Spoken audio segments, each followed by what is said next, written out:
한국문화예술유권자 총연맹 서정태 총재님의 대회사가 있겠습니다.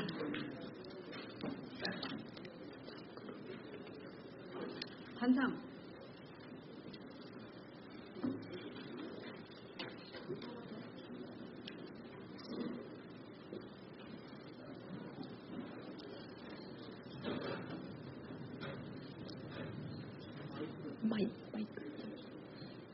마이크는 밑에 있습니다.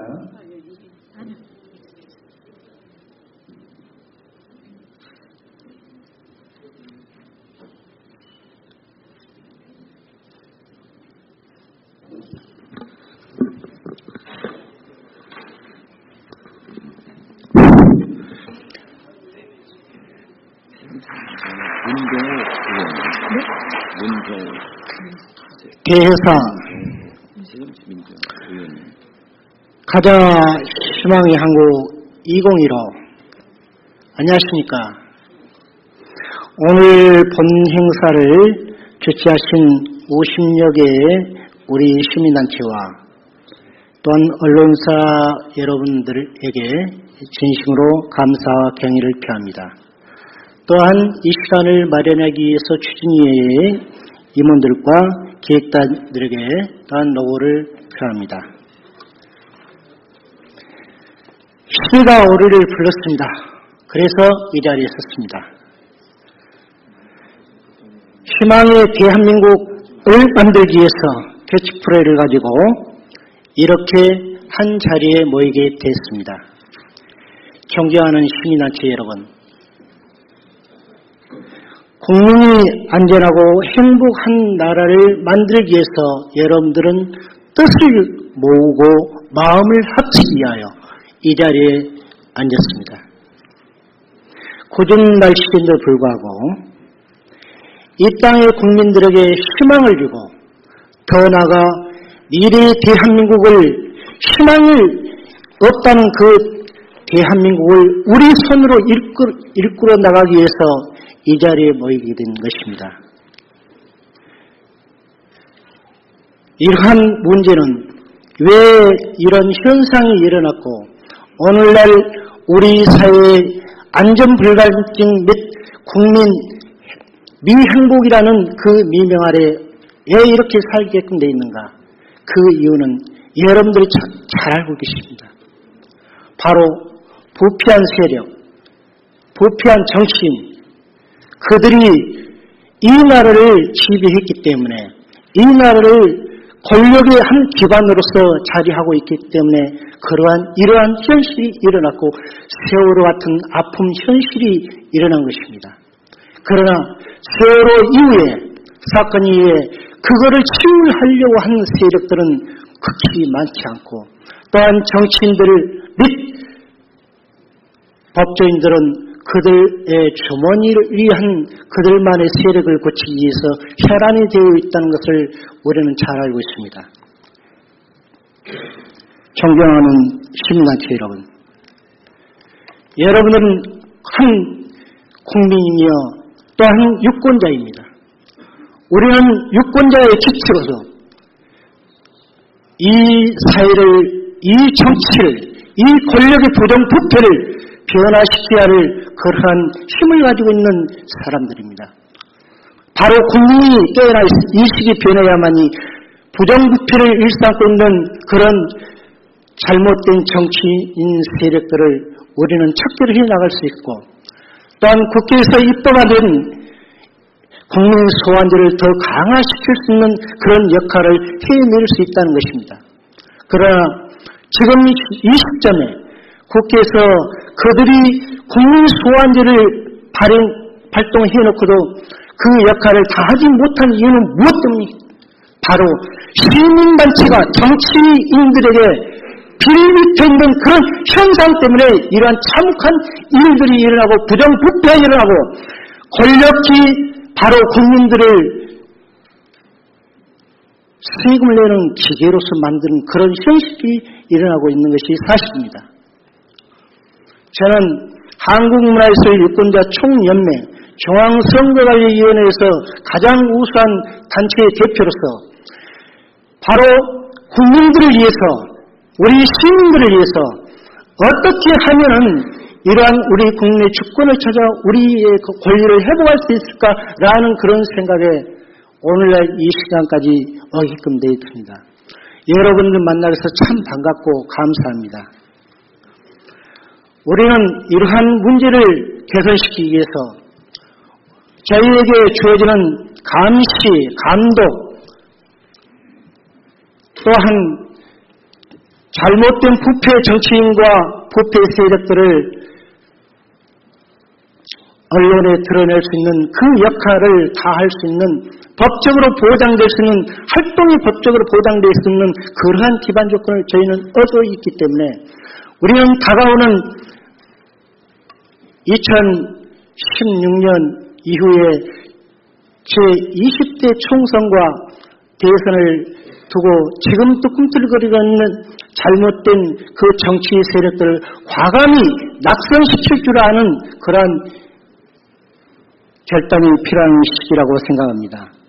그러기 위해서는 우리들이 먼저 인식이 깨야만이 된다는 사실을 감안하여 중앙선거관리위원회 구인 법관들에게 요구하여 민주시민학교, 민주선거정치학교라는 민간단체에서 대한민국 유일하게 9월 달에 허가를 받았습니다. 이러한 것을 통해서 우리가 이 사회를 변화시킬 수 있는 그러한 최고의 기치, 최고의 시민학회, 여러분들이 함께 뜻을 모아낸다면 비로소 잘못된 정치인들을 바로 여든 야든 국민들을 안중받는 그런 정치인들 말고 새로운 그런 정치인들을 키워낼 수 있는 인재를 키워낼 수 있는 그런 우리 민간단체가 되었으면 좋겠습니다. 그런 역할을 했으면 좋겠습니다.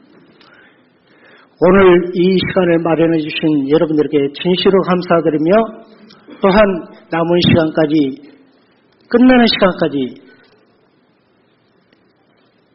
우리 국민의 우리 시민단체의 의지를 드러낼 수 있는 시간이 되었으면 좋겠습니다. 이상으로 대사를 마칩니다. 감사합니다.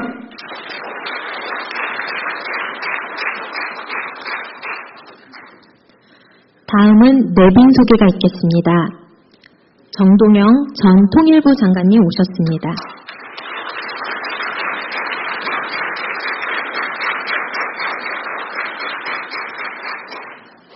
새정치민주연합 문병우 국회의원 오셨습니다.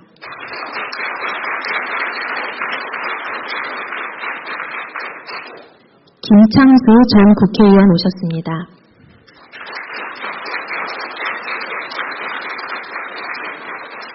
박창기 에카스 대표님 오셨습니다. 또한 오늘 이 행사를 빛내기 위해 참석해 주신 58개 참여단체와 대표님들, 14개 언론사 함께 하셨습니다. 단상이 대형 펼침막과 유인물을 참조해 주십시오. 이어서 국회의원 문병우님의 축사가 있겠습니다.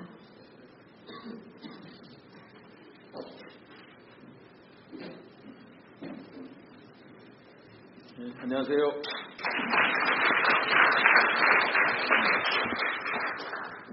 네, 인천 부평 갑을 지역구로 두고 있는 문병호 국회의원입니다.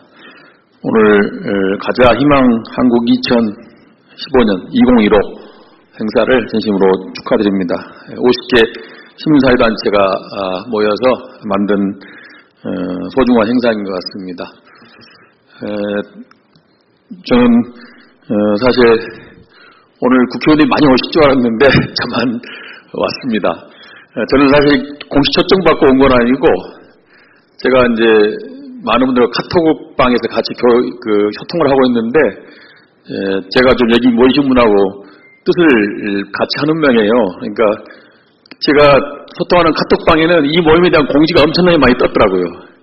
그래서 오늘 중요한 행사다 하고 한번 가보아야겠다 생각했고, 또 정동영 전 장관님께서 오늘 특강을 하신다고 해서 더 관심을 가지고 왔습니다. 또 여기에 중요한 또 임원 중에 몇 분이 인천 분들이 좀 있어서 또 제가 또 축하 좀 해드리러 이 자리에 왔습니다. 오늘 와서 이렇게 선언문을 보고 또 참관 단체들을 이렇게 보니까 한마디로 말해서 이 행사는 구국 모임이다 그렇게 평가하고 싶은데 맞습니까? 예, 그런 것 같습니다. 요즘에 우리 국민들이 믿을 사람도 없고 믿을 곳도 없고 정말 그 고통과 어려움에 절망을 하고 있는 것 같습니다. 이런 시기에 정말 믿고 맡길 수 있는 그러한 사람이나 단체나 세력에 있으면 좋겠는데 우리 국민들이 봤을 때는 여기 오신 분들이 봤을 때는 그 누구도 지금 신뢰할 수 없는 그런 상황인 것 같아서 아마 우리가 나서보자 그런 취지로 오늘 이 자리가 만들어진 것 같습니다. 정말 제가 생각할 때도 답답하기 이를 데 없는 상황입니다. 물론 이제 우리 국민들이 원하는 건 메시아를 원하시겠지만은 저는 메시아는 없다고 봅니다. 결국 지금 이 어려운 난국을 풀어갈 수 있는 사람은 바로 여기 계신 분들, 깨어있는 시민의 조직이다 그렇게 생각하는데 동의하십니까? 예, 저도 시민단체 활동을 하고 또 인권 변호사 활동을 하다가 정치권에 들어와서 한 10년 됐습니다. 재선원으로 지금 일을 하고 있는데 저도 답답할 때가 많아요. 지금 한국 정치가 이래서는 안 되고 대한민국이 이렇게 흘러가서는 안 되는데 뭔가 좀 꽉 막히고 불통, 희망을 갖지 못하는 그런 상황인 것 같습니다. 어떻게 하면 이 문제를 좀 풀어봐야 되나 여러 가지 지금 고민을 하고 있습니다. 여기 선언문에도 보니까 이제 여당에 대해서는 정부 여당에 대해서는 저도 얘기하지도 않겠습니다. 저는 정부 여당에 대해서 기대를 저버린 지가 오래고 우리 야당이 어떻게 해야 되냐 해서 고민을만 하고 있는데 여기 보니까 이제 고임금 노동조합과 공무원의 눈치를 보며 정쟁을 일삼는다 이렇게 표현을 하셨어요. 생각해보니까 또 옳은 말씀이다 생각했습니다. 왜냐하면은 우리가 노동자를 대면한다고 했을 때 그 노동조합 가입률이 10%로 알고 있습니다. 그 10% 중에서 대기업 노동조합이 아마 또 그 10% 될 거예요. 그러면은 대기업 노동조합은 전체 노동자의 1% 정도라고 평가가 됩니다. 근데 실제로 여기 써 있는 대로 정치권, 또 야당이 실제로 그 목소리를 기울이고 영향을 받는 것은 바로 대기업 노동조합입니다. 그러니까 전체 1% 노동자들의 전체 1%가 큰 영향력을 발휘하고 있고 또 그 다음에는 이제 조직된 노동조합, 진짜 힘 있는 사람들의 도움을 필요한 사람들은 90% 조직되지 않는 노동조합, 또 못하는 사람들입니다.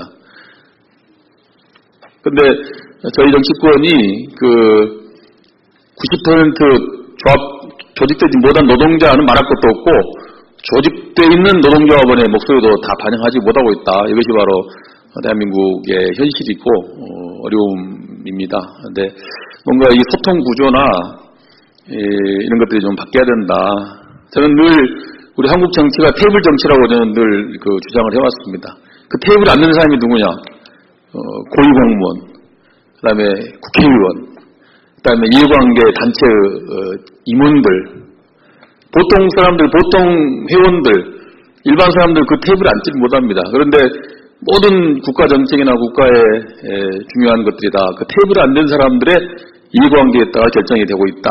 테이블에 앉지 못한 90% 이상의 국민들은 소외되고 있다. 저는 그렇게 늘 생각을 하고 있습니다. 그래서 옳습니까? 오늘 박수 한번 해주십시오. 근데 이제 문제는 어떻게 그 나머지 90% 그 테이블에 앉지 못한 사람들의 의견을 그 반영할 수 있을 건가가 대단히 중요한 이제 우리 대한민국이 나가야 될 방향이라고 보는데 이제 그것이 직접 민주주의 제도를 확대시키는 거 그런 것들이 중요한 포인트가 될 수 있겠죠. 지금 대의민주주의를 우리나라가 취하고 있습니다만은 대의제의 한계가 명확히 드러나고 있습니다. 일단 선거에서 뽑힌 국민의 대표로 뽑은 사람들이 선거 공직뿐만 아니라 모든 회원도 똑같이 어느 단체에도 회장 임원을 뽑아놓으면 늘 이제 그 회원들하고 회장 임원들하고 이해관계가 엇갈리고 늘 불신의 대상이 되지 않습니까? 그래서 이러한 것들을 어떻게 해소할 수 있는가 하는 것은 역시 이제 대의민주주의 제도에다가 우리가 기존의 대의민주주의 제도를 취하고 있는데 여기에 좀 직접 민주주의 제도를 많이 가미를 해야 되겠다 하는 생각을 하고 아까 뭐 우리 대회에서 하신 대표님 말씀도 소환제도 말씀하셨는데 소환제도 뭐 중요한 직접 민주주의 하나의 그 방식이라고 생각을 하고 있습니다. 그래서 앞으로 이런 이제 그런 직접 민주주의 제도를 많이 좀 활용을 해야겠다. 또 의원들이 좀 더 그러한 그 소외된 국민들의 목소리를 대변하기 위해서 많은 노력을 해야겠다 그런 생각이 듭니다. 이제 여러 가지 원인이 있겠죠. 근데 이제 다만 아까도 말씀드렸지만 중요한 것은 깨어있는 시민의 조직이 대단히 중요한 게요. 뭐 요새 저를 포함해서 국회의원들이 많은 욕을 얻어먹고 있지만은 실제 또 국회의원들이 굉장히 또 하는 일로 많고 바쁩니다. 그러니까 자꾸 깨어있는 시민들이 자꾸 목소리를 내주고 와서 요구를 하고 비판을 하고 하셔야 또 이 제도권에 있는 사람들이 움직일 수가 있거든요. 그렇지 않으면은 뭐 다들 바빠서 일상에 매몰돼가지고 정말 중요한 포인트를 놓치는 경우가 많습니다. 그래서 오늘 이렇게 좋은 모임이 또 발족이 되고 좋은 행사를 하고 계시니까 이제 여기 보니까 제일 뒤에도 구호가 이제 많이 나와 있습니다. 8개, 9개 정도 구호를 많이 내주셨는데 이제 구호를 외치는 것에만 그치면 안 됩니다. 이것은 이런 과거에도 많이 해왔어요. 이제 구호를 외치는 것에 그쳐서는 안 되고 우리가 요구하는 이 주장을 어떻게 하면 실천할 수 있는가? 한마디로 말해서 아까도 뭐 낙선운동 하셨지만은 우리 요구를 제대로 실천하는 정치인들은 당선시켜주고 우리 요구를 외면하거나 우리 요구가 반대되는 정치인들은 낙선시키는 힘을 가져야 됩니다. 그래야 그 목소리를 높이고 여기서 요구하는 그 주장들이 가치들이 제도권에 반영이 될 수 있고 선출된 사람들이 여기 계신 분들의 목소리에 귀를 기울일 것이다. 그래서 그냥 주장만 한다고 해서 되는 건 아니라고 봅니다. 좀 더 우리가 치밀하게 좀 더 체계를 갖추고 또 땀과 노력이 들어가야 됩니다. 그렇게 해서 가치에 힘이 모아졌을 때 저는 우리나라가 한 단계 더 발전하는 그런 체제로 발전할 수 있다고 생각합니다. 그래서 뭐 기존 정치인들이나 기존 제도권에 있는 분들이 뭐 당연히 많은 반성을 하고 비판을 받아야 마땅한 것이고 또 여기 나와 계신 시민단체, 시민의 조직들이 좀 더 적극적으로 나서는 이런 것들이 잘 모아졌을 때 새로운 대한민국으로의 발전이 가능하다 그런 생각을 갖습니다. 오늘 정말 소중한 행사를 개최해 주신 주최자 여러분들께 감사드리고 또 날씨도 궂은데 이렇게 많은 분들이 오셔서 고맙습니다. 특히 정동영 장관께서 오늘 특강을 해주시는데 정말 소중한 특강이 될 것으로 생각이 됩니다. 정동영 장관님께서는 이제 뭐 국장의 요직을 두루 거치시고 또 제가 이제 오래전부터 봤는데 요즘에 정말 진짜 정치인이 계신 것 같아요. 그래서 저도 늘 이 정동영 장관께서 말씀하시는 것에 대해서 귀를 기울이고 있고 항상 제가 늘 같이 하고 있습니다. 오늘 진심으로 축하드리고 앞으로 희망한국 2015가 더욱더 발전해서 우리 대한민국의 밝은 빛을 보여줄 것을 기대하면서 저도 같이 하도록 하겠습니다. 감사합니다. 축하드립니다.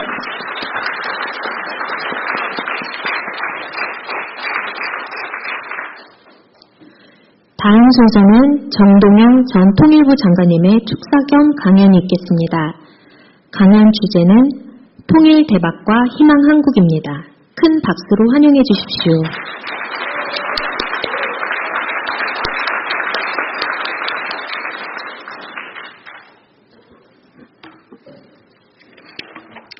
제가 많이 다녀봅니다만 축사 겸 강연은 처음입니다. 이 주최단체가 제가 세보니까 55개, 58개라고 그랬습니까? 이렇게 많은 단체가 몇 개 단체는 이제 눈에 익은 단체도 있고 함께 하셨는데 오죽하면 이렇게 모여서 뭔가 희망을 외치시겠는가 생각합니다. 통계청이 연초에 발표한 거 보면은 우리 국민들한테 물어봤어요. 귀하에 대개 희망이 있다고 생각하십니까? 10명에 7명이 우리 집에는 희망이 별로 없습니다. 7명이 그렇게 대답했어요. 자, 우리 국민에게 가장 절실한 게 희망입니다.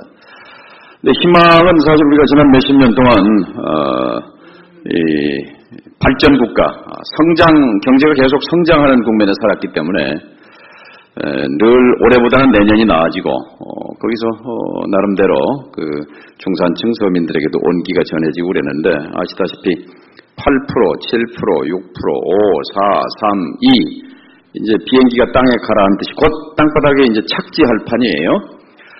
그러니까 개인의 삶이라는 건 국가 경제와 무관하지 않은데 얼마 전에 OECD 경제협력개발기구에서 자료를 냈어요. 뭘 냈냐면 한국 경제는 0%에 접어들게 된다. 잠재 성장력이 0%가 된다. 0이 되면 어떻게 돼요? 일반 시민들은 이제 뒷걸음질 친다는 게 점점점 생활 수준이 이제 낮아지는 거지요. 첫째, 노동력이 줄어든다. 생산성의 획기적 향상 어렵다. 세 번째, 투자처가 없다. 다 맞는 얘기거든요. 350페이지짜리 장문의 보고서의 핵심이 한국 경제의 미래가 없다 이렇게 단정했어요. 그 결과가 우리가 희망을 잘 발견하기 어려운 과연 그런데 희망은 없는가? 오늘 제가 드리고 싶은 말씀은 가자 희망 2015로처럼 저는 희망은 가까운 데 있다 이렇게 생각합니다. 뉴욕에 있는 그 골드만삭스라고 그러는 그 금융 회사, 투자 금융 회사가 있어요. 또 보스턴 컨설팅이라고 하는 무슨 컨설팅 회사가 똑같은 보고서를 냈어요. 한국 경제의 미래를 예측한 보고서를 냈는데 한국이 다시 고도 성장을 하게 된다. 비행기가 다시 내려앉다가 다시 떠오른다 이거예요. 그래서 영국, 프랑스, 독일 이런 나라들을 차례차례 추월하고 마침내 2040년대 이렇게 접어들면 일본을 추월한다. 이렇게 굉장히 장밋빛 보고서를 냈어요. 똑같이 국제적인 그 신인도가 높은 기관인데 OECD 사무국은 이제 0% 한국 경제는 이제 가망이 없다. 또 뉴욕에서는 이거 일본을 추월한다. 이게 무슨 차이가 있을까요? 다 짐작하실 거예요. 북쪽을 막아놓고 남쪽 단독 경제로 5천만 가지고는 아무리 용을 써도 아이는 안 낳죠. 생산성, 투자처 마땅치 않고 길이 없다 이거예요. 이명박 박근혜 정부가 뭐 열심히 뭐 하려고 했지 않았겠습니까? 안 되잖아요. 증명이 됐어요. 뉴욕의 금융기관들이 말한 건 뭐냐? 남쪽의 자본과 기술을 북쪽으로 열어라. 철조망을 넘어서 북방 경제의 길을 가면 거기에 양질의 노동력이 있고 거기에 국유화된 토지, 광물자원 이거를 한국 경제에다가 접목을 시켜라. 이게 접목을 시키면 통일하라는 얘기도 아니에요. 통일 전 단계 서로 돈과 사람이 왔다 갔다 하는 조건만 만들어 놓으면 남쪽의 자본기술, 북쪽의 토지, 자원, 인력이 결합되게 되면 북쪽은 1년에 20% 이상 성장하게 된다. 그래서 15년만 지나면 베트남 경제를 따라잡는다. 북한이. 아시아 공산주의, 전 세계 공산주의 국가가 다 소멸했어요. 그런데 유일하게 남은 게 아시아에서는 공산주의 국가가 셋 남아 있습니다. 중국, 베트남 둘 다 성공했어요. 경제적으로. 북한이 지금 이제 먹고 사는 문제를 해결하지 못하고 있는데 남쪽의 자본과 기술을 받아들이면 북쪽이 이제 핵과 경제의 병진 노선이 아니라 핵 문제를 해결하고 남쪽과 손잡는 경제를 하게 되면 북쪽이 베트남을 추월하고 남쪽의 절반 수준에 이른다. 통일 비용 걱정할 것도 없잖아요. 근데 북한만 그렇게 되는 게 아니라 이 과정에서 한국이 바로 영국, 프랑스, 독일, 일본을 추월하는 세계 두 번째 경제 강국 대국이 된다. 이렇게 분석 보고서를 냈어요. 그 사람들이 뭐 할 일 없어서 수백 페이지짜리 골드만삭스라고 하면 세계 최고의 은행인데 보스턴 컨설팅이라고 하면 세계적인 그런 컨설팅 회사가 그렇게 보고서를 냈겠느냐 하는 얘기예요. 길은 가까운 데 있는 거예요. 자, 이 여의도에서 60km를 가면 1시간 한 4, 50분 자유로를 쭉 타고 가면 개성이 나와요. 개성. 거기에 우리 공장이 있죠. 공단이 있죠. 개성공단 만든 사람이 누구예요? 그건 아니고 세 사람이 있어요. 첫째는 김대중 대통령입니다. 김대중 대통령이 6.15 남과 북의 적대와 증오를 손잡고 악수하고 화해하는 남북관계를 만들었잖아요. 그리고 그때 합의한 거죠. 남과 북이 경제적으로 협력하자. 그리고 두 번째가 정주영 회장이에요. 이분은 세계적인 기업가이기도 하지만 이 남북 문제, 민족 문제에 있어서 정말 큰 업적을 이룬 분이죠. 이분이 강원도 통천 분인데 지금은 이북이에요.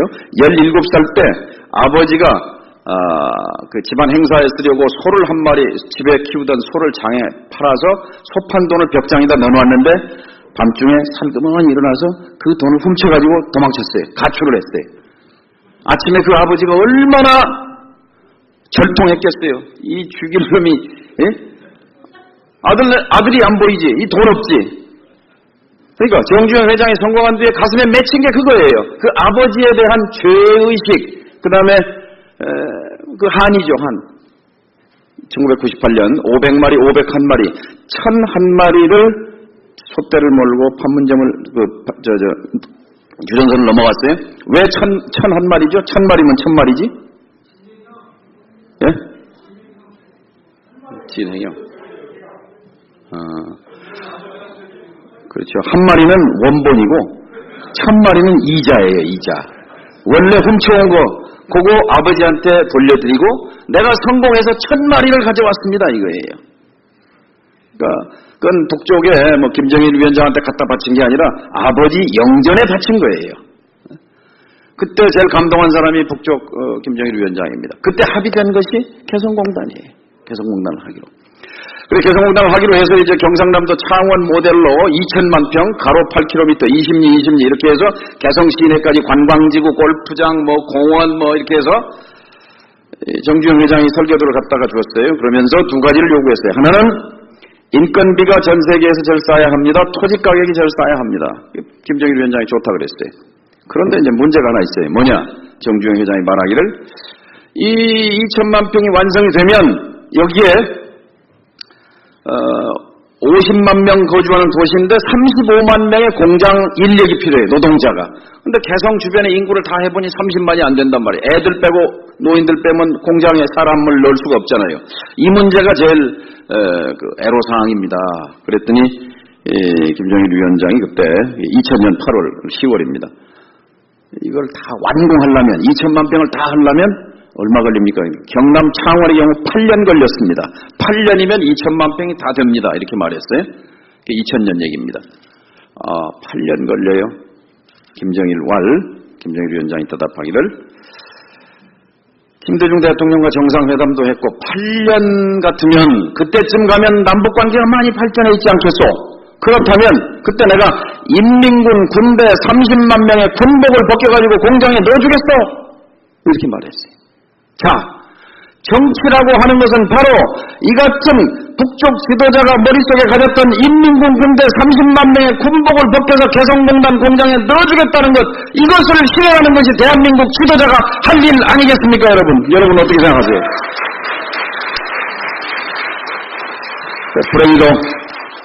불행히도 2000만 평 8년이면 된다고 했는데 내일 모레가 2015년인데 지금 현재 돌아가고 있는 것 30만 평 돌아갑니다. 30만 평. 우리가 정권 민주정부 있을 때 2004년, 5년, 6년, 7년 해서 3년 동안에 100만 평은 완공했어요. 100만 평.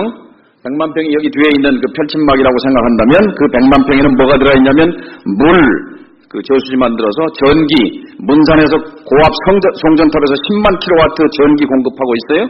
거기다가 폐수 처리장, 교육시설, 포장, 가로등까지 다 해놨어요. 밤이면은 구획정리 1000평, 2000평씩해서 100만 평 구획정리된데 가로등 불빛까지 환한데 30만 평 124개 공장 돌아가고 70만 평은 2007년부터 8년째, 이제 내년 8년째 공터로 남아있는, 아니, 그냥 놀고 있는 거예요. 우리 국민의 세금으로 만든 건데. 누가 못 가게 해요? 뭐 때문에 못 가죠? 오이사 조치 때문에 못 가는 거예요. 이명박 대통령 때 막아놓은 거죠. 지금 못 가게 해놨어요. 100만 평. 네. 아까 골드만삭스가 또 보스턴 컨설팅이 뉴욕에서 자 이렇게 이 남과 북이 손을 잡으면 북쪽도 남쪽도 고도 성장으로 간다 그랬잖아요. 그 증거가 개성공단에서 나오고 있는 거예요. 124개 공장이 돌아가는데 지난 10년 동안 단 하나도 부도난 데가 없고 현재 124개가 전체 회사가 다 흑자예요. 흑자. 그 증명이 됐잖아요.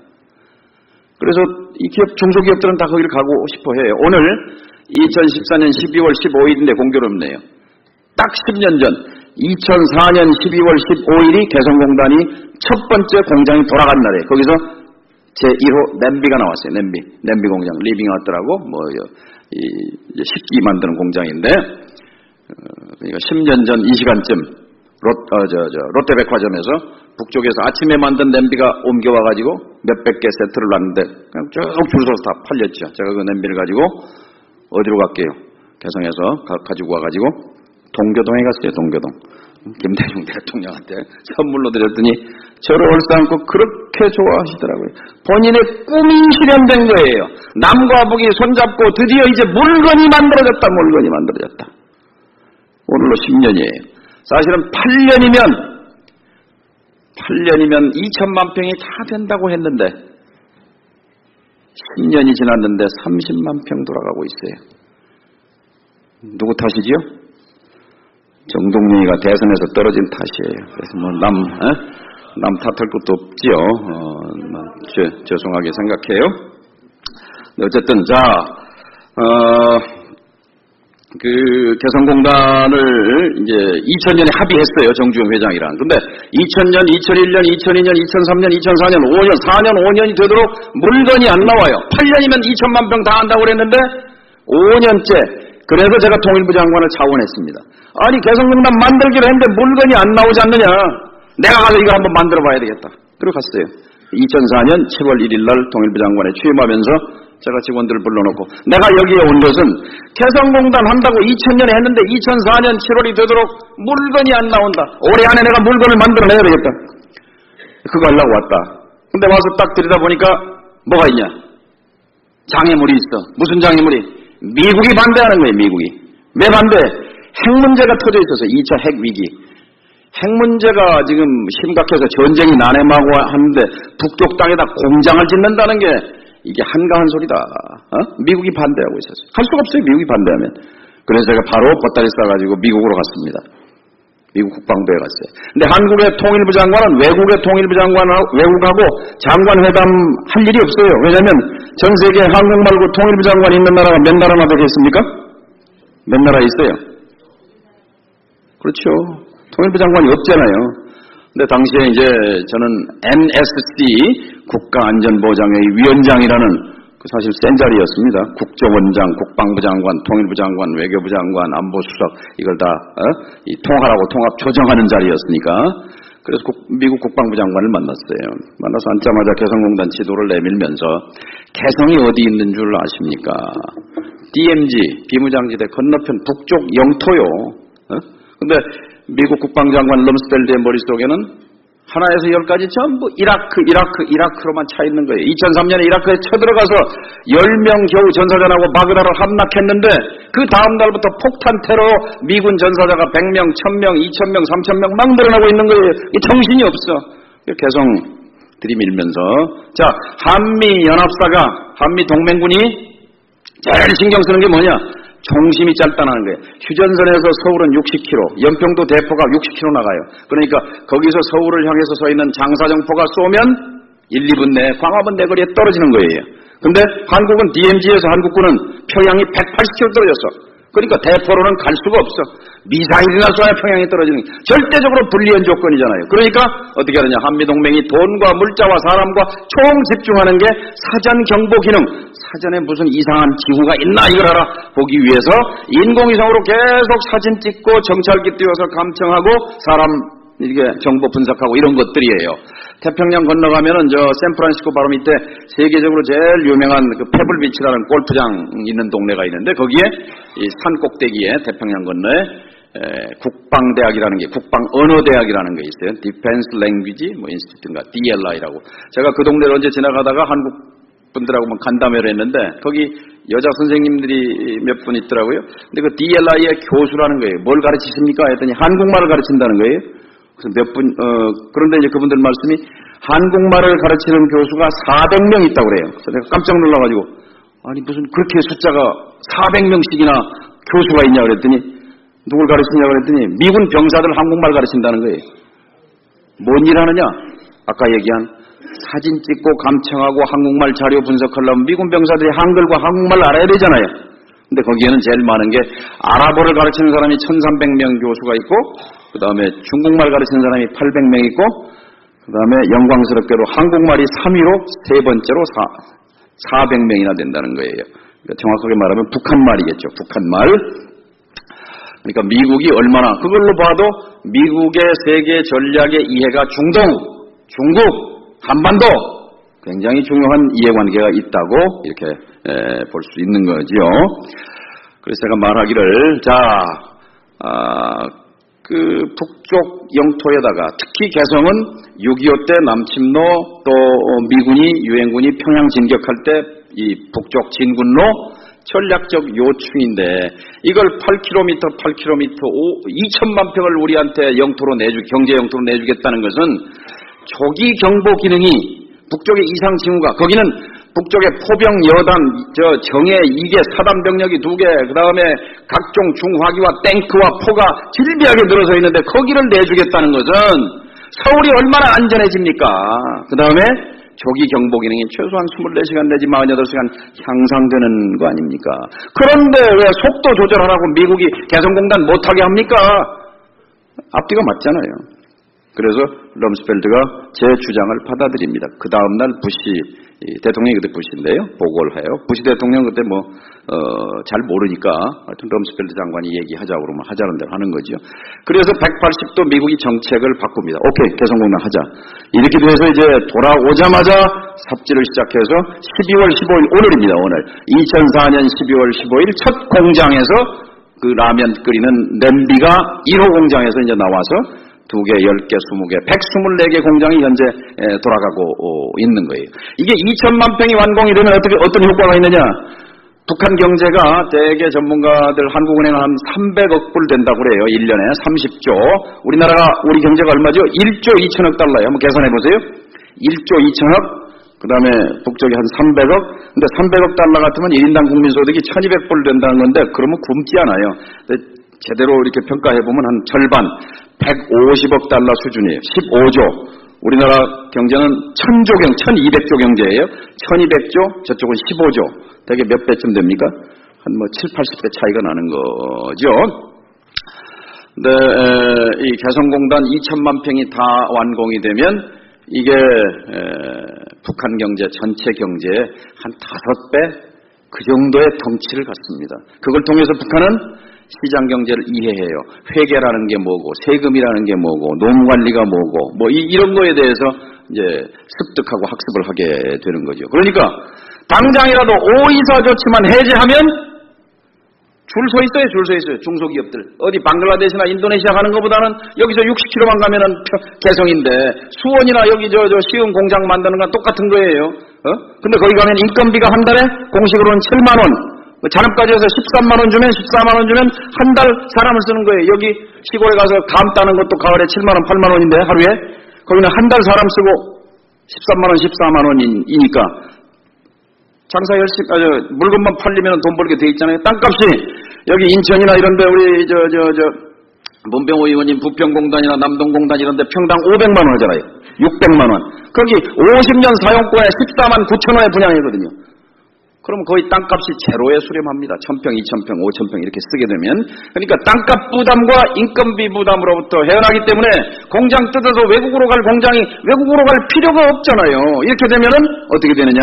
북쪽에서는 생산 라인을 돌리고 남쪽에서는 원자재, 부자재, 그 다음에 이 R&D, 연구 개발, 그 다음에 마케팅, 등등 해서 서비스 인력, 고급 인력이 생기는 거고 기업이 이윤이 올라가니까 좋은 일자리로 되는 거예요. 대한민국이 취직 안 되고 장사 안 되는 게 문제인데 취직 안 되고 장사 안 되는 거 MB와 박근혜 정부가 풀어볼래도 안 됐잖아요.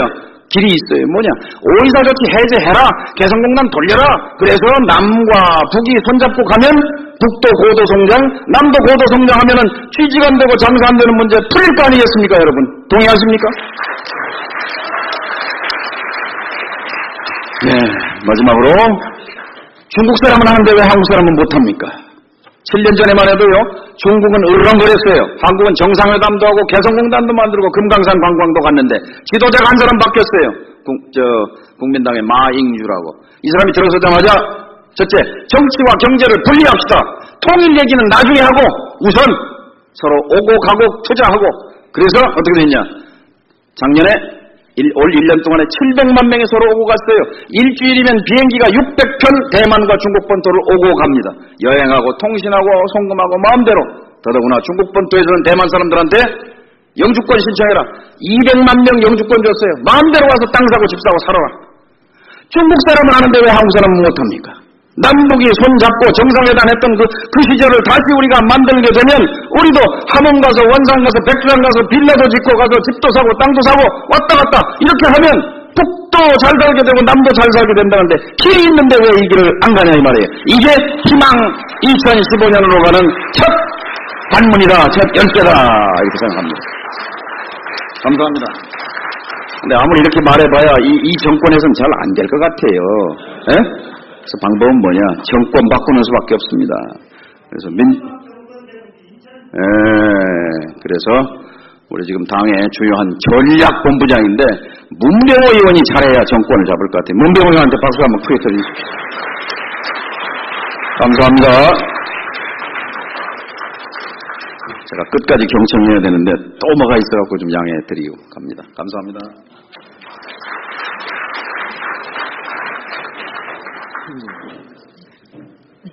다음은 박창기 에카스 대표님의 희망 한국의 길 강연이 있겠습니다.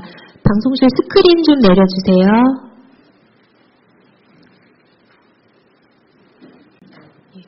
박수로 청해 듣겠습니다.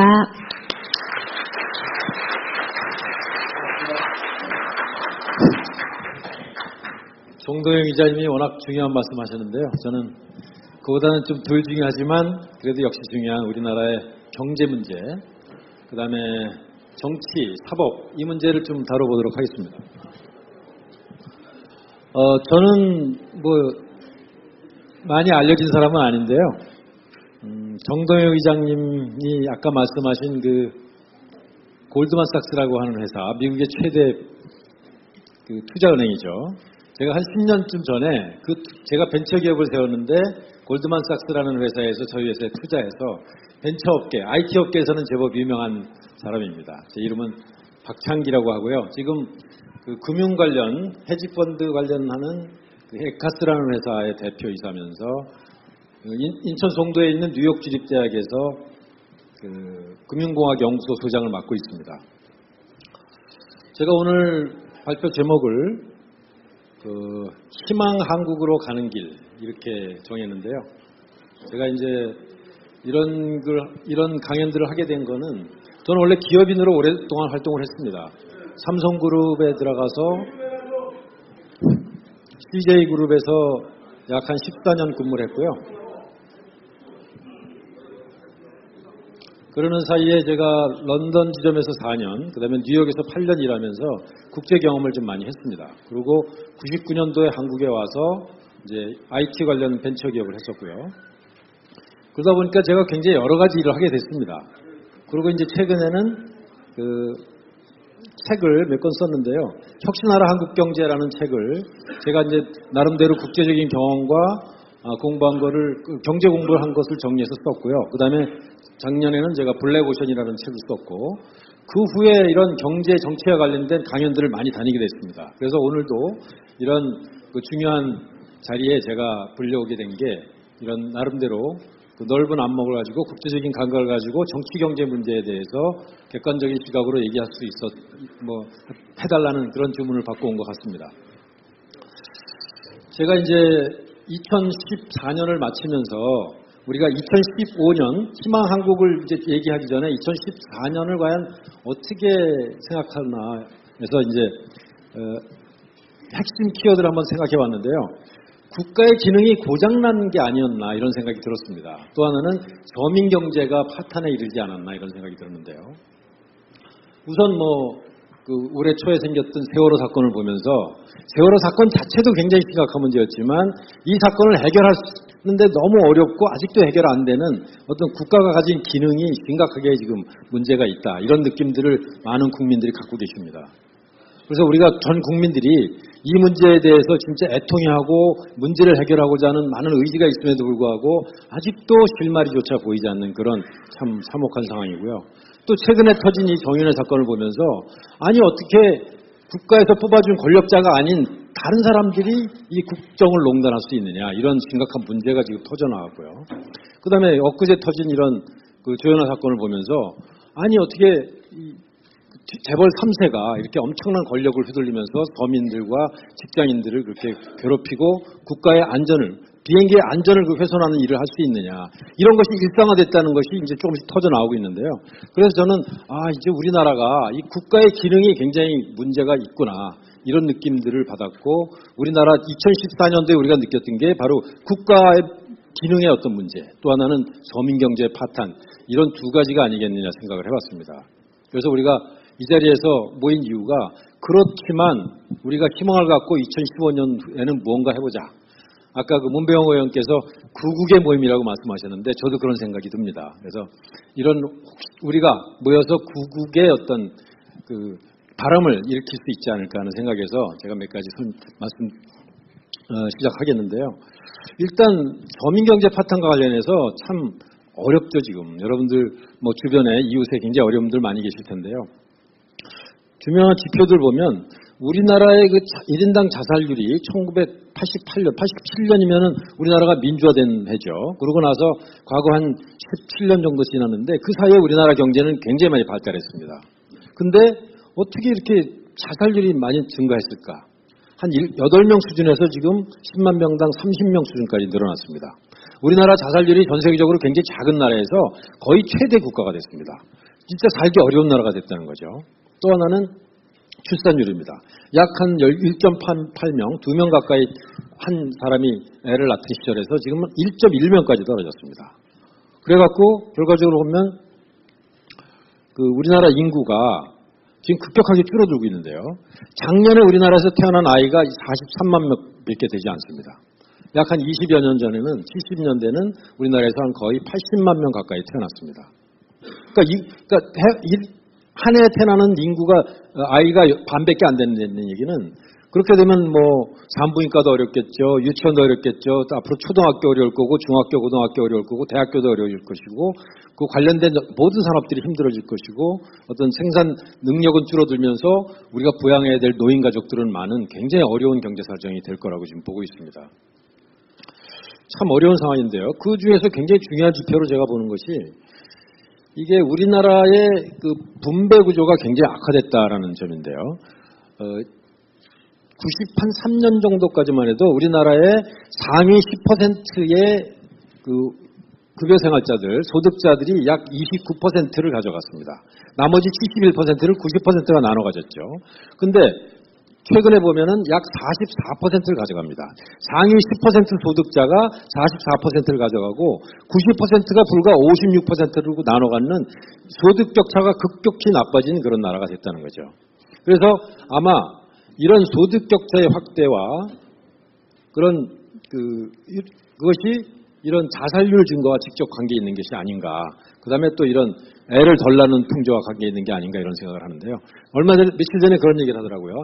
애를 하나 낳으면 지금 출산부터 시작해갖고 보육하고 초등학교까지 약 1억 원이 들고 중고등학교 사교육하고 대학 보내려면 또 1억 원이 들고 대학 교육시키고 장가 갈 때 최소 1억이 든다는 겁니다. 그럼 한 3억 정도가 드는데 과연 이 3억을 내가 일해갖고 벌어서 아이를 위해서 쓸 수 있느냐. 그거에 대한 자신이 없기 때문에 지금 애들을 안 낳는다는 거거든요. 과연 이 문제를 어떻게 극복할 것인가가 참 우리 시대의 큰 과제인데요. 제가 이제 그런 측면에서 그러면 과연 2015년은 좀 낮을까? 제가 오늘 아침 신문에 이런 걸 봤습니다. 벼랑 끝 달러리면 27,000명이 짐을 쌌다. 지금 우리나라에서 제일 잘 나가는 대기업 자리도 지금 굉장히 빠른 속도로 줄어들고 있다는 거거든요. 참 암울한 현실이죠. 그 다음에 이제 또 저는 이제 금융 전문가이기 때문에 금융 측면에서 좀 보면 상당히 우려가 됩니다. 그러니까 그 미국이 그 금융위기, 2008년 금융위기 이후에 굉장히 돈을 많이 풀었는데요. 그 푼 돈을 이제 다시 걷어들이기 시작하는 게 2005년도 초중반, 해갖고 한 2017년, 18년에는 걷어들여야 되는데 그렇게 하기 위해서 이자율을 올릴 거라는 겁니다. 지금 미국의 공시금리가 약 0.5%밖에 되지 않는 것을 약 4% 가까이 올릴 수밖에 없다는 것이 이제 국제금융 전문가들의 그 의견인데요. 이렇게 되면 어떤 문제가 생기냐면 우리나라 지금 이자율이 상당히 빠른 속도로 올라갈 수밖에 없습니다. 우리나라 지금 3, 4% 되는 이자율이 7, 8%까지 올라갈 수밖에 없다는 거거든요. 그렇게 되면 어떻게 되겠죠? 지금 가계부채 갖고 있는 사람들의 고통이 훨씬 더 커질 겁니다. 그 다음에 잘못되면은 그 기업들도, 부채가 많은 기업들도 상당히 어렵게 된다는 거죠. 참 암울한 현실입니다. 그래서 진짜 뭔가 획기적인 방안이 있어야 되겠는데 저도 개인적으로는 조금 아까 정동영 의장이 말씀하신 바로 남북 문제야말로 굉장히 중요한 돌파구라고 생각하는데요. 그것뿐만 아니라 우리 스스로 우리 국내에서 해야 될 일도 상당히 많이 있다고 생각하고요. 저는 나름대로 그래서 2015년에 대한민국이 희망을 찾으려면 과연 우리가 할 수 있는 게 무엇일까를 한번 생각을 해봤습니다.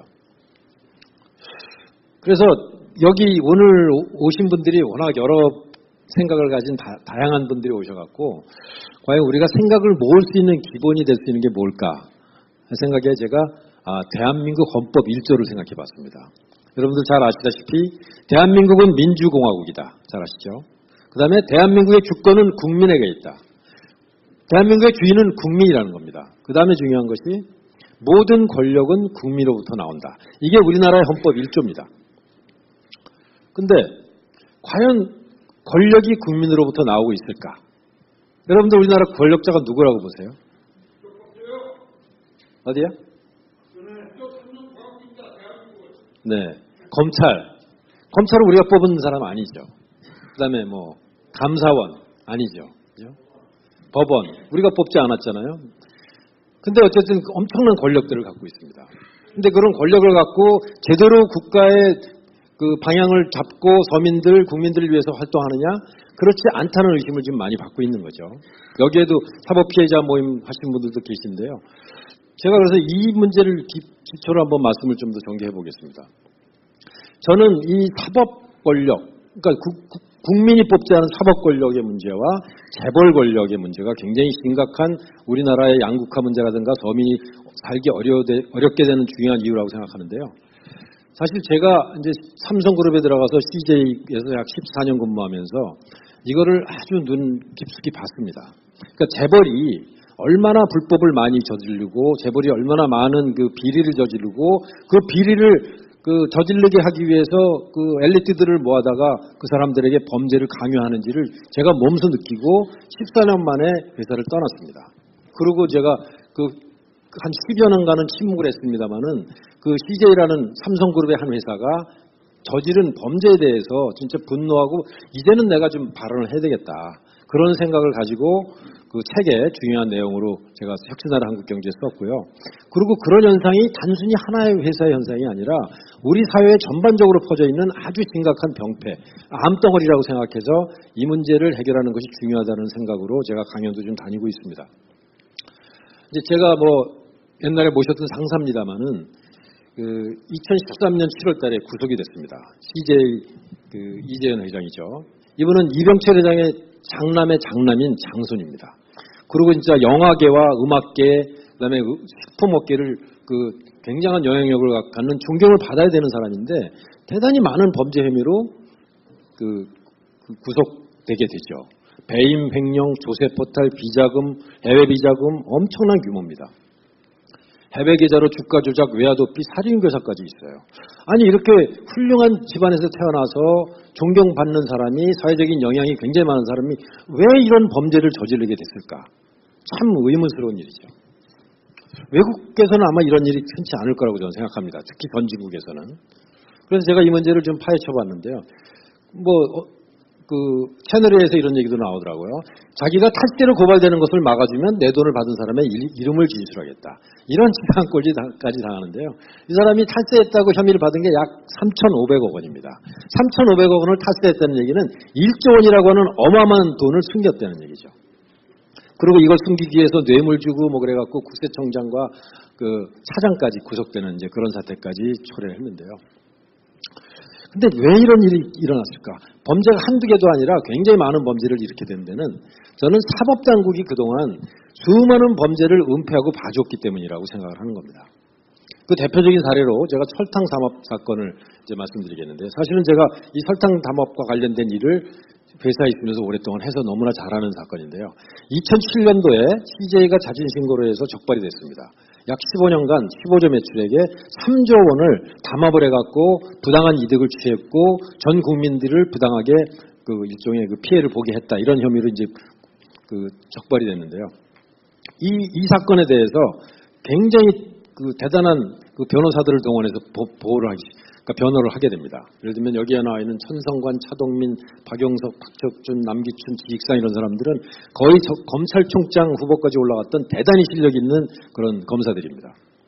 이 사람들이 김현장과 그다음에 이 광장이라고 하는 아주 대단한 힘 있는 법무법인에 들어가서 변호를 하면서 100억대 단위의 변호사 비용을 받고 변호를 하게 됩니다. 근데 사실 보면은 이때 수사했던 윤대진이나 조영건이라는 사람들도 이 그러니까 특수 수사과에서 굉장히 실력 있는 사람들인데요. 문제는 이 사람들과 이 사람들 사이가 얼마 전까지 사수조수했던 사람들입니다. 몇 년 선후배 사이로 검사 동일체 원리에 따라서 서로 굉장히 잘 협조하던 속된 말로 폭탄주를 노상 말아먹던 그런 관계거든요. 그럼 결과가 어떻게 됐겠어요? 온갖 법리를 동원해갖고 변호를 했고 판사들도 어떤 형태로인지 모르지만 설득이 돼서 결과가 이렇게 나옵니다. 제1지당 형사처벌 받지 않음, 삼형사 벌금 1억 원, 대한제당 벌금 1억 원. 사실 이 사건은 굉장히 심각한 사건입니다. 실제로는 1953년도에 이병철이라는 설탕 공장을 지은 이후부터 과거 60년 동안 우리나라의 가장 중요한 범죄 행위인데도 불구하고 우리 검찰과 우리 법원이 이런 식으로 판결을 한 겁니다. 이런 식으로 판결하니까 끊임없이 새로운 범죄를 계속 저질러도 누구도 막지 못하는 그런 상황이 되는 거죠. 정의가 땅에 떨어진 거죠. 우리나라 사법이, 우리나라 검찰이 진짜 국민들을 보호하고 정의를 세우는 일에 구조적으로 실패한 증거입니다. 그러다 보니까 그런 끊임없이 범죄를 일으키게 돼서 이제 중범죄가 되는 거죠. 근데 설탕뿐만 아니라 CJ 제1지당이 저지른 담합 사건만 보면 다 적발돼 갖고 처벌받은 것들입니다. 밀가루, 고추장, 빨래비누, 만두, 간염 백신 대부분 여기 계신 분들 다 쓴 겁니다. 여러분들이 다 피해자라는 거죠. 끊임없이 이런 범법 행위를 했고 그러고도 고쳐지지 않아서 라이신, 핵산조미료, MSG는 이 세 건은 외국에서 처벌된 겁니다. 그 다음에 온라인 음악, 케이블 방송 이쪽까지도 이런 범죄 행위가 계속된 거죠. 그러니까 아무리 중대한 범죄를 저질러도 처벌받지 않으니까 속된 말로 간이 배 밖에 나온 겁니다. 그래갖고 끊임없이 범죄를 저지르다가 결국은 근데 이런 범법 행위에 굉장히 많은 비호자들이 있습니다. 이걸 누군가가 보호하지 않으면 할 수가 없겠죠. 담합이라는 건 누가 협조하지 않으면 할 수 없는 거거든요. 실제로 제가 회사에서 활동한 내역을 보면 산업자원부, 재경부, 기획원, 농림부, 식약청, 문광부 공무원들 다 협조자입니다. 여기에. 그리고 끊임없이 뇌물 향응이 전달되죠. 관세청, 공정거래위원회, 국세청, 검찰, 경찰. 여러분들 신문에서 여러 번 봤겠지만 이것이 우리나라의 일상화되고 있다는 거죠. 언론도 마찬가지고 정치인도 마찬가지입니다. 이 사람들한테 향응, 그다음에 이권 청탁, 인사 청탁 이런 것이 끊임없이 강남의 룸사롱에서 이루어지고 있습니다. 골프장에서. 이게 우리나라의 현실입니다. 근데 결과는 어떻게 됐냐? 결국 너무나 많은 범죄를 저지르다 보니까 구속되고 아픈 몸을 이끌고 이런 형태로 지금 재판을 받고 있습니다. 사실 결과적으로 뭐 이런 처벌을 받았습니다만은 이때 같이 처벌받은 신동기라고 하는 홍콩 법인장, 배영찬 동경법인장, 저하고 너무 가깝고 친했던 친구들이고 동료였습니다. 이 친구들 진짜 명문대학을 나와갖고 뼈 빠지게 기업을 위해서 몇십 년간 일했는데 어떤 범죄 행위를 결국은 동조해갖고 이런 비참하게 이제 오점을 남기게 됐는데요. 참 이런 구조가 우리나라에 너무나 많이 퍼져 있습니다. 이게 참 안타까운 일이죠. 아시다시피 최태원 회장도 형제가 얼마 전에 구속돼갖고 지금 감옥에 있죠. 그다음에 뭐 김성현 회장도 뭐 비슷한 일이 있었고요. 유병헌 씨도 마찬가지입니다. 유병헌 씨도 아주 비슷한 구조로 공무원들과 어떤 관피아들한테 뇌물을 주는 구조에서 여러 번 범죄 행위를 저질렀음에도 불구하고 검찰과 사법당국이 이걸 해결하지 못하니까 점점 더 많은 범죄에 빠져드는 이제 그런 현상이 됐다고 저는 보는 거고요. 결국 이런 식으로 나타난 거죠. 참 우리나라의 그 국가 구조가 사법 구조가 참 한심한 모양이 됐다는 것이 저는 올해 2014년도에 아주 적나라하게 드러났고 우리가 2015년에는 이제 해결을 해야 된다고 생각하는데요. 이 김영란이라고 하는 권익위원장 대법관 출신이죠. 이 사람이 김영란법이라는 것을 금년에 제출을 했습니다. 그러면서 뭐라고 얘기했냐면 한국의 부패가 진짜 심각한데 이 부패는 대부분이 기업 총수를 사법당국에서 계속 풀어줬기 때문이다. 이렇게 얘기를 합니다. 그리고 거기서 파생된 수많은 뇌물 사건들 때문이라는 거죠. 그래갖고 김영란법, 반부패법, 관피아 방지법이라는 것이 이제 본격적으로 거론되기 시작하고 청와대에서도 이거를 추진을 열심히 하고 있습니다만 국회의원들 그다음에 관료들한테 저항이 굉장히 심합니다. 그러니까 김영란법을 아주 간단하게 설명드리면 이겁니다. 옛날에는 뇌물을 받거나 향응을 받거나 술집에 가서 뭐 거창하게 얻어먹어도 공무원이 대가성이 있다는 것을 법원이 검찰이 입증하지 않으면 처벌받지 않았습니다. 근데 김영란법이 통과되면 100만 원 이상 그 향응을 받거나 돈을 받으면 무조건 처벌되는 게 바로 김영란법입니다. 사실 미국이나 유럽 같은 선진국에 비하면 약한 법이죠. 근데 이거를 무력화시키려고 정치권과 이 공무원과 사법당국이 엄청난 노력을 하고 있는 거죠. 심지어는 청와대에서는 열심히 추진하고 있는데 지금 변호사들과 국회의원들이 극렬하게 반대하고 있습니다. 여기에 변호사분들도 계십니다만은 그래서 이제 얼마 전에 퇴직자 낙하산 방지법 이게 이제 관피와 관련된 건데요. 이게 지난주인가 그 신문 기사인데요. 이상민 법사위원장이 이걸 통과시키려고 해도 이 국회의원들이 너무나 반대가 심하다. 그러면서 뭐라고 그러냐면은 현재 국회 사법법사위원회는 16명 중 11명이 변호사 출신인데 이 사람들이 반대해서 도대체 못하겠다는 겁니다.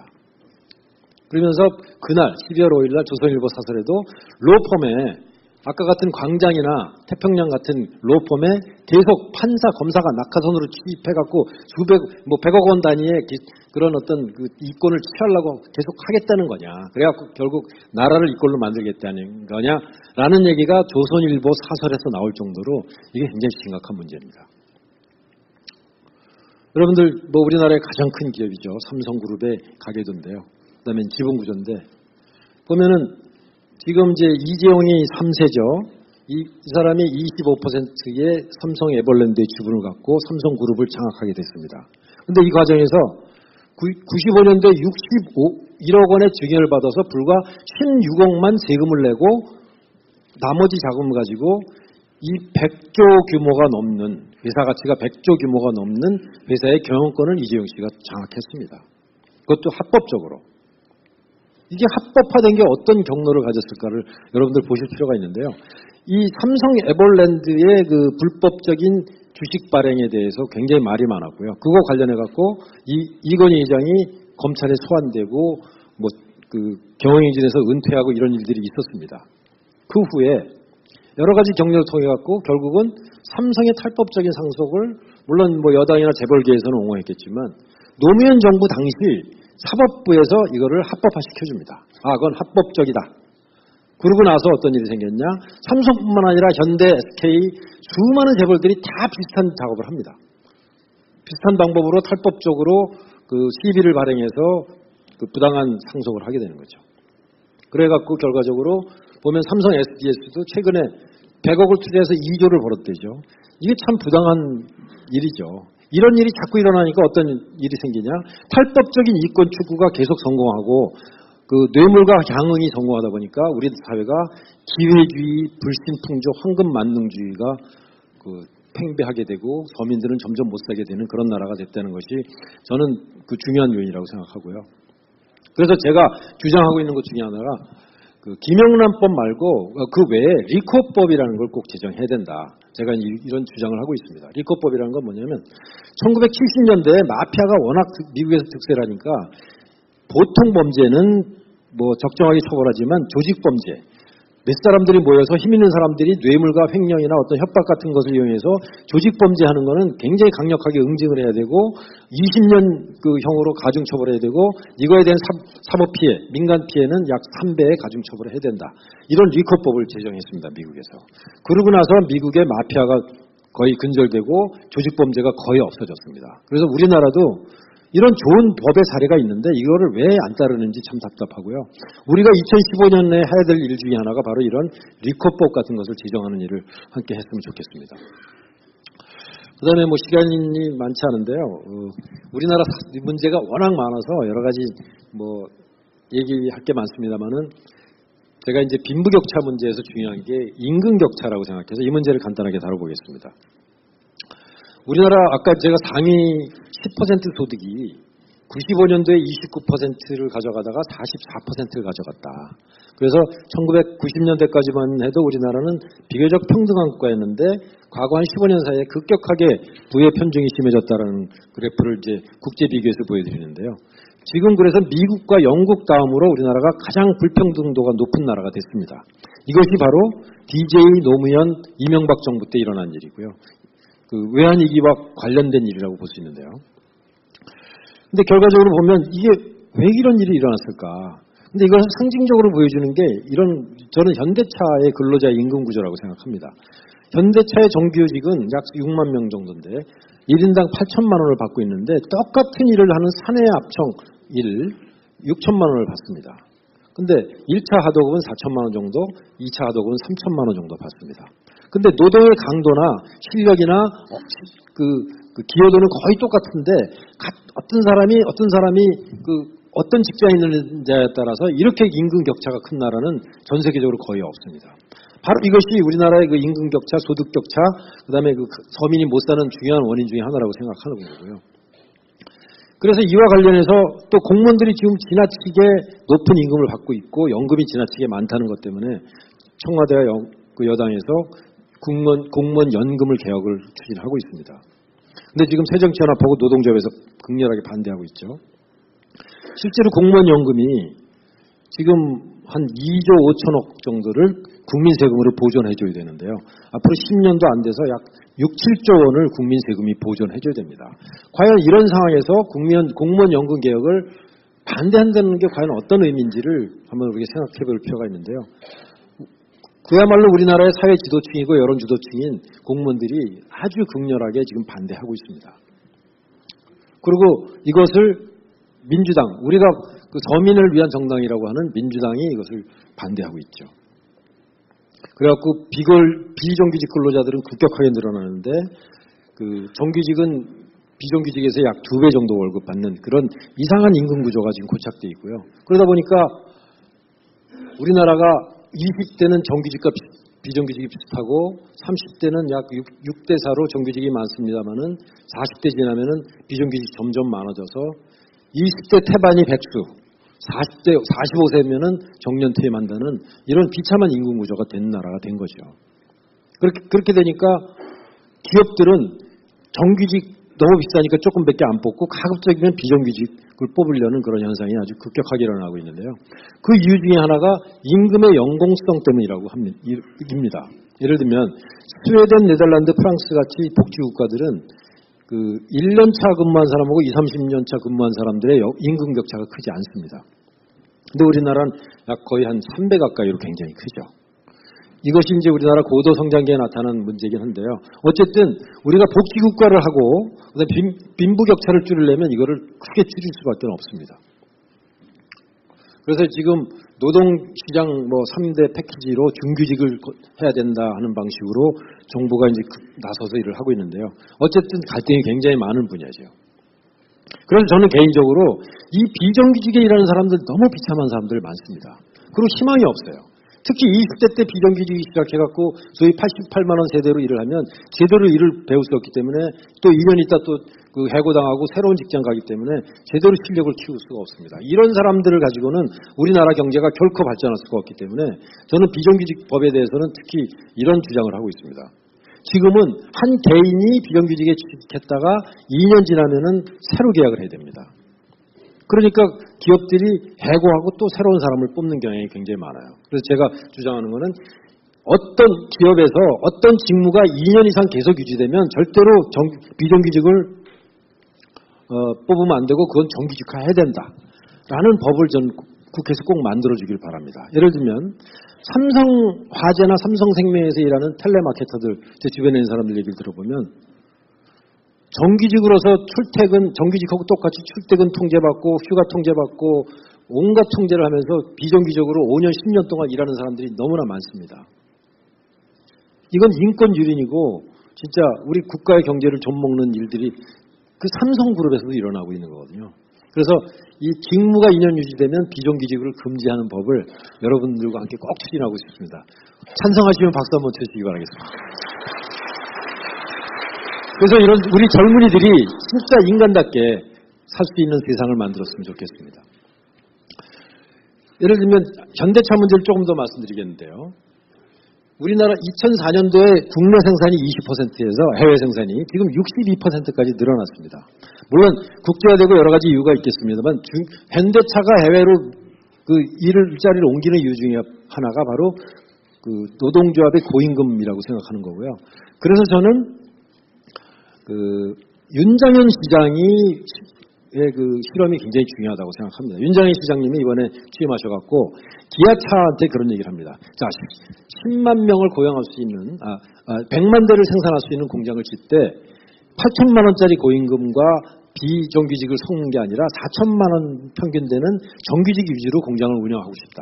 그렇게 되면 현대차로서도 좋고 그 광주 시민들도 좋고 노동자들이 다 좋은 그런 세상을 만들 수 있지 않겠느냐. 그렇다면 현대차가 굳이 공장을 외국으로 옮기지 않고 국내에서 더 많은 생산할 수 있는 그런 계기를 마련할 수 있지 않겠느냐. 이런 실험을 하고 계시는데요. 진짜 이런 일이야말로 진짜 용감하고 우리 국가를 위해서 구국의 어떤 일이라고 생각하고요. 저는 이 사업이 꼭 성공해서 울산 현대차가 문 닫는 위기에 닥치는 것을 저는 봤으면 좋겠습니다. 그래서 광주에서 이런 일이 성공하면 수많은 기업들이 따라 할 수 있는 그런 계기가 마련되지 않을까 그런 생각을 합니다. 그다음에 이제 마지막으로 제가 국가 권력에 관한 문제를 오늘 좀 더 다루는데요. 과연 세종시 이전을 헌법재판소가 경국대전까지 들먹이면서 그 막았다는 게 과연 민주국가 원리에 맞는 거냐? 원래 민주국가의 원리에서 간접민주제, 대의민주제는 국민이 선출한 자가 권력을 행사하는 것이고 그렇지 않은 자들은 빠져라. 이게 서양의 민주정치의 기본 원리입니다. 아주 국가에 중요한 일이 있으면 정치인들이 해결하는 거지 이것을 정치인이 아닌 검찰이나 헌법재판소에 맡기는 일이 아니거든요. 근데 우리나라에 이런 일이 끊임없이 일어나고 있습니다. 원세훈 정치 개입, 국정원법은 유죄인데 선거법 위반은 무죄다. 이게 말이 안 되는 일을 지금 우리 국가가 사법 시스템이 하고 있습니다.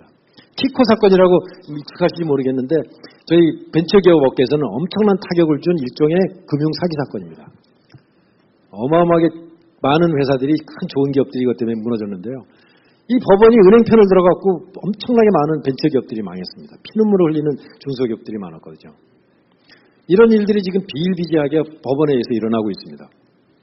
그래서 저는 그 대의 민주 정치가 지금 우리나라에서 망가졌다. 이런 얘기들이 계속 들리고 있는데요.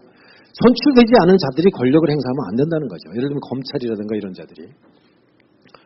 그 사람들은 그 심부름해야 되는 사람들인데요. 그래서 저는 직접 민주주의 확대가 중요하다고 생각하는데요. 스위스 같은 경우는 10만 명이 발의하면 그 법안을 무조건 국민 투표로 표구하게 되어 있습니다. 그렇기 때문에 국민이 원하는 법을 항상 만들 수가 있어요.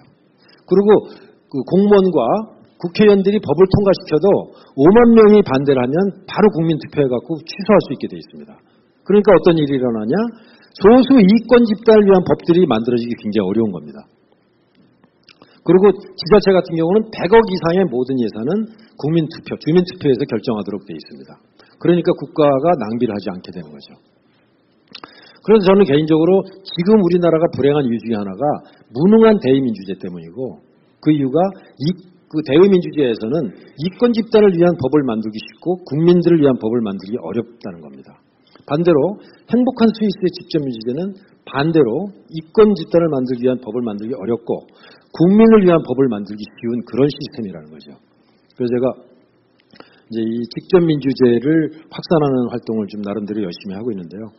그래서 오늘 제가 이 자리에 와서 뭐 발표도 해달라고 말씀 이제 듣고 오늘 그 취지문을 대충 봤습니다. 그랬더니 그야말로 우리 국민 누구나 공감할 수 있는 아주 좋은 말씀들을 많이 해주셔서 제가 힘을 갖고 제가 그런 배경이 될 수 있는 나름대로 이제 말씀을 드렸는데요. 여러분들과 힘을 합쳐서 이 대한민국 헌법 1조의 뜻에 맞게 모든 권력은 국민으로부터 나온다. 이게 굉장히 저는 중요한 우리의 메시지라고 생각하는데요. 저는 이걸 약간 바꾸고 싶습니다. 국민으로부터 나오는데 누구한테 가느냐? 검찰과 국세청에 간다. 이게 아니라 간접의 뜻이 약간 내포되어 있습니다. 그래서 1조를, 대한민국 헌법의 1조를 바꿀 수 있을지 모르겠지만 만약에 저한테 바꾸라고 하면 모든 권력은 국민이 행사한다. 이렇게 바꿨으면 좋겠습니다. 여러분들 이 뜻에 동조하시면 크게 박수 주시면 감사하겠습니다. 감사합니다.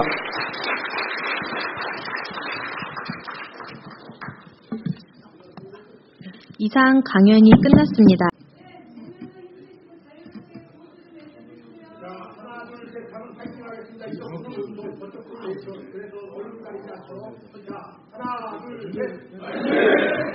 이렇게 하면 안 됩니다. 다시 한번 하나, 둘, 셋. 보도했어. 한명 보도했어.